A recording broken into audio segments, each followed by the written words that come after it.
वालेकुम सैर। बजट पेश हो गया अल्लाह अल्लाह करके। और बजट के बारे में जो कुछ कहा जा रहा है, मैंने कल वाले व्लॉग में कहा था कि जो लोग बजट बना रहे हैं उनका हमसे कोई ताल्लुक नहीं है, जो बनवा रहे हैं उनका हमसे कोई ताल्लुक नहीं है। बल्कि जरदारी साहब ने तो बकायदा शिकवा किया है कि जनाब बजट के मामले में मुझसे मशवरा नहीं किया गया। मैंने कहा उस दिन से डरे जब शहबाज शरीफ साहब कहें कि मशवरा तो मुझसे भी नहीं किया गया, क्योंकि बजट बनाया वज़ीर ख़जाना ने और बनवाया IMF ने है, और IMF ने यह बजट डंडे के जोर पर बनवाया, इसमें कोई किरदार नहीं। और आप ये देखिए, हम कर्जा उतारने के लिए और कर्जा लेंगे, महंगाई खत्म करने के लिए और महंगाई करेंगे, मुल्क को तबाही से बचाने के लिए मुल्क को और तबाह करेंगे। ये है बजट। इससे आप समझ जाएं कि मैं बजट किस तरह की बात कर रहा हूँ। तो बजट में जनाब सबसे गर्मा गर्म खबर ये है कि बजट में वज़ीर आज़म हाउस की गाड़ियों के लिए 9 करोड़ मुख्तस किया गया है। वज़ीर आज़म हाउस के बागीचे के लिए 4 करोड़ 48 लाख मुख्तस किया गया है। और वज़ीर आज़म की डिस्पेंसरी के लिए 1.5 करोड़ मुख्तस किया गया है। और यहाँ तक कि वज़ीर आज़म साहब ने जो अतिये देने हैं ट्रस्टीज़ को, उसके लिए भी जनाब जो है वो 22 करोड़ रुपया मुख्तस किया गया है। इसके अलावा जनाब बेनज़ीर इनकम सपोर्ट के लिए 712 अरब रुपये मुख्तस किया गया है, और तालीम के लिए 39 अरब मुख्तस किया गया है। और उस 39 अरब में भी 38.5 अरब वो है जो IHEC के प्रोजेक्ट्स चल रहे हैं उसके लिए मुख्तस किया गया है। इससे आप अंदाज़ा लगाइए जनाब, फौज का बजट जो है वो 400 अरब रुपए का इजाफा करके 2550 रुपए अरब कर दिया गया है। और आला तालीम का अरब जो बजट है वो 65 अरब से कम करके 39 अरब कर दिया गया है। ये आपकी इतला के लिए अर्ज है। अच्छे से बड़ी अच्छे की पता की बात देखिए कि जो सेहत का बजट अनाउंस किया गया तकरीबन 14 अरब के करीब, मैं अभी उसकी कैलकुलेशन कर रहा था, वो पाकिस्तान के लोगों के लिए पर हेड 56 रुपये बन रहा है। कितना? 56 रुपीज़। अगर कुछ बाकी भी इससे डाल लें, ऊपर 0.3 भी था तो आपको 70-80 भी चला जाएगा। ये मेरी कैलकुलेशन है, गलत हो सकती है। तो मेडिकल के शोबे में पाकिस्तानियों को मुबारक हो, आपको 80-80 रुपये दिया गया है, 70-80 रुपये मिल गया 1 साल के लिए। इसी में आपने अपनी दवाइयों का इंतजाम करना है। जबकि पाकिस्तान के अंदर जो है वो डॉक्टर की फीस 7,000 हो गई है, और सरकारी मुलाजमीन और जो बूढ़े हमारे बेचारे ज़ईफ़ हैं, जो रिटायरमेंट जिनकी हो चुकी है, उनकी तनख्वाहों में 7% इजाफा किया गया, जो तकरीबन 4-5 हज़ार के करीब बनता है। यानी बूढ़े जो हैं उन्होंने महीने में अगर चेकअप करवाना है तो मुश्किल से एक दफ़ा जा सकते हैं डॉक्टर के पास। अगर दोबारा डॉक्टर उनको बुलाए तो उसको बता दे जो कि बजट में इतना इजाफा हुआ था, बाकी हम चेकअप अगले महीने करवाएंगे। तो ये जनाब जुल्म किया गया है यहाँ पर। और इसके अलावा भी मैं आपको मज़े की बात बताऊँ कि जब इमरान खान की हुकूमत थी, पेट्रोल की कीमत 149 रुपये थी। उस वक्त आलमी मंडी में जो पेट्रोल है वो $117 फी बैरल था, और पेट्रोल की कीमत थी 149 रुपये। आज आलमी मंडी में जो पेट्रोल है वो 64 डॉलर फी बैरल है, यानी 117 से 64 पे आ गया आलमी मंडी में।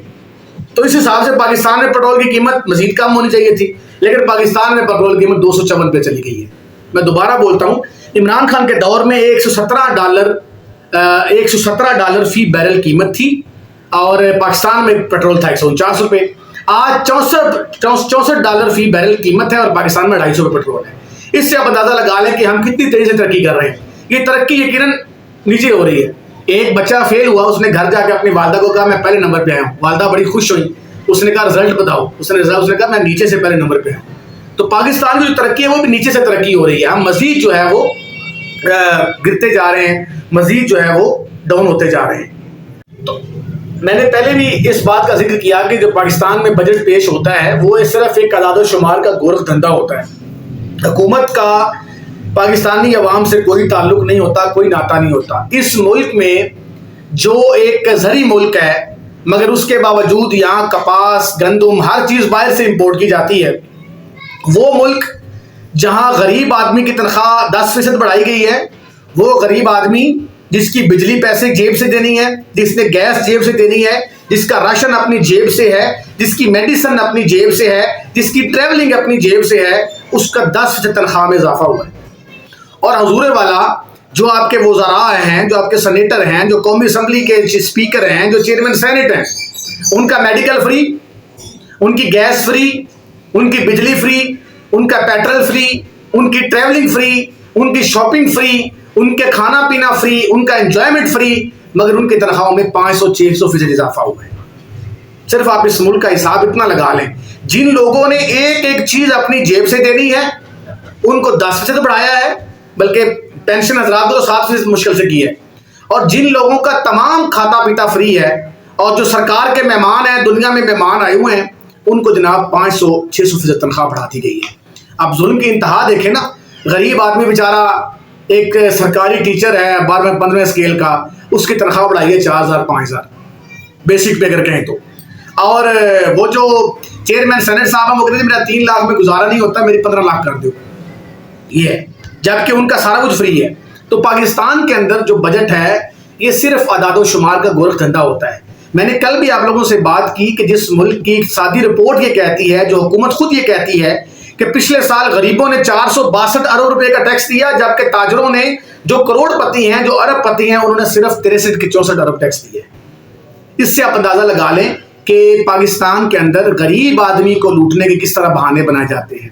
पेट्रोल पे टैक्स, डीजल पे टैक्स, सिगरेट पे टैक्स, पानी पे टैक्स, उठने पे टैक्स, जागने पे टैक्स, और नॉन फाइलर पे तो इतने टैक्स लगा दिए हैं, मुझे ये लग रहा है कि नॉन फाइलर को कहा जाएगा भाई अपने घर से बाहर निकल के फिर भी आप टैक्स देंगे, आप सांस लेंगे फिर भी आप टैक्स देंगे। इसलिए मैंने कल आप लोगों से कहा था कुर्बानी की खाले हुकूमत पाकिस्तान को दें, ताकि ये बेचारे इतने गरीब हैं, हमारे वज़रा, हमारे सेनेटर, हमारे जो वज़रा आज़म है, वज़ीर आला है, साबिक़ वज़रा आज़म इतने गरीब है बेचारे, इनको तो तनख्वाहें, इनको तो खालें लगती हैं, क्योंकि अगर आप खाल नहीं देंगे तो ये आपकी खाल खींच लेंगे और फिर ये आपकी खाल उतार रहे हैं। तो इससे बेहतर है कि आप अपनी खाल उतरवाएं, आप भेड़ बकरियों की खाल इनको पहुंचा देते ताकि इनका काम चल जाता। तो मैं तो इस बजट से बहुत ज़्यादा मायूस हूँ, जिस मुल्क के अंदर जो है वो बेनज़ीर इनकम सपोर्ट का जो बजट है वो 400 अरब तक हो और तालीम का बजट 39 अरब का हो। उससे अब ठीक है, वो कह रहे हैं जनाब के 400 अरब का बजट जो है वो पंजाब हुकूमत भी दे रही है तालीम के लिए, तो जनाब वो जारी प्रोजेक्ट्स के लिए है, वो इंफ्रास्ट्रक्चर के लिए बजट दिए जा रहे हैं, कमरे बना दो, बिल्डिंगें बना दो, जो पहले इदारे चल रहे हैं वो उसके लिए नहीं है कि कोई नई फैसिलिटी दे लोगों को दे। तो मैं तो अभी 13 जून को पंजाब का बजट पेश होने जा रहा है, लेकिन मैं जो मौजूदा बजट आया इससे मुकम्मल तौर पर मायूस हूँ। और मैंने तो बहुत लोगों से बातें की, मैंने सरकारी मुलाजमीन से बात की, मैंने रिटायर्ड पेंशन होल्डर से बात की, मैंने हुकूमती वज़रा से बात की, मैंने MNAs MPs से बात की, और हर एक का ये तासुर था कि इस बजट ने हमारी कमर तोड़ कर रख दी है। यहाँ तक कि जो आपके अपने वजीर हैं, वज़रा हैं भाई, वो भी आपसे मुतमईन नहीं है, वो भी कहते हैं ये बजट सिर्फ ड्रामेबाजी है।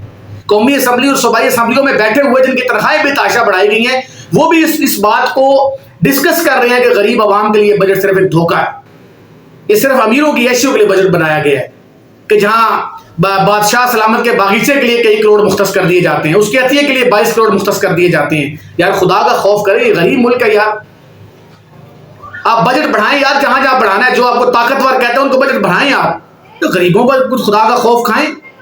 ये लोग जो इनके लिए सांस लेना, मुझे एक बात बताएं कि पर हेड जो आपका मेडिकल का बजट है वो 70-80 रुपए बन रहा है, 80 रुपए एक साल का मेरे लिए मुख्तस किया गया है, उससे मैं क्या करूंगा? क्या मुझे एक पैनाडोल का पत्ता भी मिल जाएगा 80 रुपए में?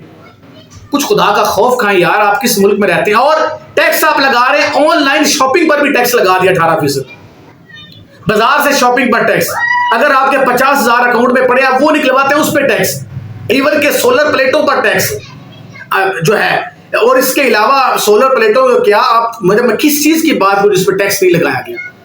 चीजें आप बाहर से इंपोर्ट करते हैं, जरी मुल्क की चीजें, सारी जरी चीजें, कपास, गंदम, चना, दालें आप बाहर से इंपोर्ट कर रहे हैं। पिछले रवां साल के अंदर, जो पिछला साल है, सादी रिपोर्ट में 2200 अरब रुपए का किसानों को नुकसान हुआ जो गन्ना काश्त करते हैं। ये आपकी रिपोर्ट क्यों? जब आप गन्ना किसानों से खरीदेंगे नहीं, इनको आप कहेंगे जी गंदम 2000 रुपया बोरी लगा लें, अभी यही बहस चल रही थी ना, तो ये बेचारे कहां जाएंगे बेचने के लिए? तो फिर आप बाहर से इंपोर्ट करेंगे, जब बाहर पैसे इंपोर्ट करेंगे तो फिर मुल्क डूब जाएगा, और डूब रहा है। मैं जब एक साहब से बात कर रहा था जो बड़े अहम ओहदे पर हैं, कहते हैं यार हमारी तनख्वाह तो 600% बढ़ी है, तो मैंने कहा 500% बढ़ी है भाई, तो फिर तुम किस मुंह से कह रहे हो गरीब आदमी जो है वो तो मर जाएगा डूब के, उसका क्या बनेगा? तो पाकिस्तान के अंदर जो मौजूदा सूरत हाल है भाई, इसीलिए तो काजी फायद ईसा को अपने साथियों को बुला के मीटिंग करना पड़ी। ओ भाई, जो मैं गंद मार के गया हूँ अदालती निज़ाम के अंदर, जो मैं तरीके इंसाफ से करके गया हूँ, जो मैंने फैसले किए हैं, जिस पे शर्मनाक फैसले किए हैं, अब जो यूट्यूबर्स हैं, जो अपने साफी हैं, उनको बुला के मैंने तरले कर रहे हैं, पता नहीं वो कौन बलोच भी था, और हसन अयूब साहब का नाम भी लिया जा रहा है, उनको बुलाया गया, उनसे कहा गया जनाब हमारे लिए कोई ग्राउंड बनाए, तो तभी तो ये सब कुछ हुआ। अगर आपने बैठ के कम अज कम इस तरह के बजट के खिलाफ अच्छे फैसले किए होते तो आज आपको मिले तरले ना करने पड़ते लोगों को बुला के। और फिर आप मीडिया पे बैठ के कहते हैं जनाब कि हमारे साथ ज्यादती हो गई है, अदलिया निजाम पर कोई आवाज ना उठाए, ताकतवर इदारों पर कोई बात ना करे। यार आप तो कम अज कम सोचे, इस मुल्क का एक कठपुतली हुकूमत बिठाई गई, लाहौर में 14 सीटें हैं, मुस्लिम लीग नून 10 सीटें भी नहीं जीत सकी अपने लाहौर का, जिसका गढ़ है, 10 सीटें हार गई उसमें से, और फिर ये वज़ारत उज़्मा पर किस मुंह से फायज हो गए। तो डूब मरना चाहिए जो लोग इस बजट को सपोर्ट कर रहे हैं। ये बजट ऐसे ही है, और कर्जा लो पिछला कर्जा उतारने के लिए, और महंगाई करो पिछली महंगाई खत्म करने के लिए, लोगों की और खाल उतारो ताकि पिछली खाल जो है उसको ठीक किया जा सके। बस ये बजट है, और इसीलिए मैं कहता हूँ ये गोरख धंधा है, इसके अलावा कुछ भी इस बजट में नहीं है। गरीब आदमी को मर जाना चाहिए, इस मुल्क के अंदर भाग जाना चाहिए। ये मुल्क इस वक्त रहने के काबिल नहीं रहा। जिस तरह हमारे हुक्मरानों ने इस मुल्क को निचोड़ दिया है, खा दिया है, गरीब आदमी को जीने का हक छीन लिया है, उनसे सांस तक छीनी जा रही है, इस मुल्क में कौन क्या करेगा। बहुत अफसोसनाक सूरत हाल है।